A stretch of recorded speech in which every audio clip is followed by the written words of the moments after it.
বাবা আমিও তোমার সাথে প্লেনে যাব। ঠিক আছে ছোট স্পাইডার, তোকে আমি প্লেনে নিয়ে যাব। তার আগে তুই দোকান থেকে একটা চিপস কিনে নিয়ে আয়। বাবা তুমি এখানেই দাঁড়াও, আমি শুধু যাবো আর আসবো। ছোট স্পাইডার, আমাকে তুই মাফ করে দিস, তোকে আমি প্লেনে নিব না, তুই অনেক ভয় পাবি। বাবা বাবা আমি চিপস নিয়ে এসেছি। আরে বাবা আমাকে রেখে তুমি কোথায় যাচ্ছ? বাবা বাবা ভালো থাকিস ছোট স্পাইডার, তোর সাথে আর দেখা হবে না। বাবা তুমি আমাকে কেন নিয়ে গেলে না? আমি আমার বাবার জন্য এখানে সারা জীবন অপেক্ষা করব।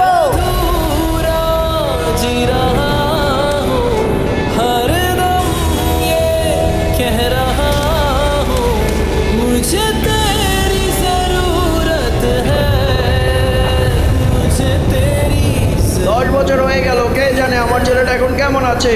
আরে এটাই তো আমার ছেলে। ছোট স্পাইডার তুই এখানে? বাবা আমি তোমার জন্য 10 বছর ধরে এখানেই দাঁড়িয়ে আছি। তুই আমাকে এত ভালোবাসিস, আমি আর তোকে রেখে কোথাও যাবো না ছোট স্পাইডার।